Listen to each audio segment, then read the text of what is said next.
ওই আডার আর কি হাঁটতে পারে না ভালো করে, আর ওখানে শুরু করার মতন মুখে দেওয়া লুম টুম করে। বিকলাঙ্গ। হ্যাঁ। বয়স তারপর কত তার? বয়সের তো 15 বছর। আচ্ছা, কোন ক্লাসে পড়ে? ক্লাস 7। কোন স্কুলে? লক্ষ্মীছড়া কান্তি উচ্চ মাধ্যমিক বিদ্যালয়। হ্যাঁ, যে এই সমস্যাটা কি জন্মের পর থেকে? জন্মঘর থেকে তো টের পাইছি না, মানে হ্যাঁ মানে 3 বছর 3.5 বছর যে কোলে আছে, মানে একদম আটতে পারছে না। তখন ওই বুয়া টুয়া দিয়ে লাড়ি টাড়ি দিয়ে দাঁড়া করে এক সময় আচ্ছা, একদম আসলো। তো এর বাবা কি কাজ করে? বাবা তো ভালো করে লেবারি করে। কয় ছেলে আপনি? 2 জন। হ্যাঁ, কি ছোট? হ্যাঁ এই বিকলাঙ্গ সার্টিফিকেট আছে হের? আছে।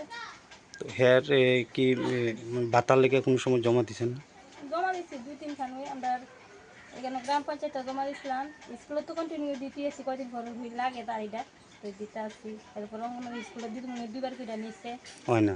না ওইসে না। আচ্ছা, তো কি চাইতেছেন এখন আপনি? আমি চিন্তা করবো তো শুধু যদি বাচ্চারা যদি একটু একটা ইয়েটিও পাই আর কি, সরকারি সাহায্য বাতা যদি একটা বাতা মতন যদি একটা কিছু পাইতাম, তাহলে মনে করেন বাচ্চাদের চিকিৎসা টিকিৎসা করাতাম, লেখাপড়া তো করাইতে পারতাম, একটু আচ্ছা, ভালো আচ্ছা। হইতো আর কি। এই এলাকাটার নাম কি? কাঞ্চনমালা। আচ্ছা, কত নম্বর ওয়ার্ড এটা? 6 নম্বর ওয়ার্ড। 6 নম্বর। আচ্ছা, বাচ্চার বাবার নাম কি? বিশ্বজিৎ দাস। আর হ্যার নাম? হ্যাঁ নাম বিকাশ দাস।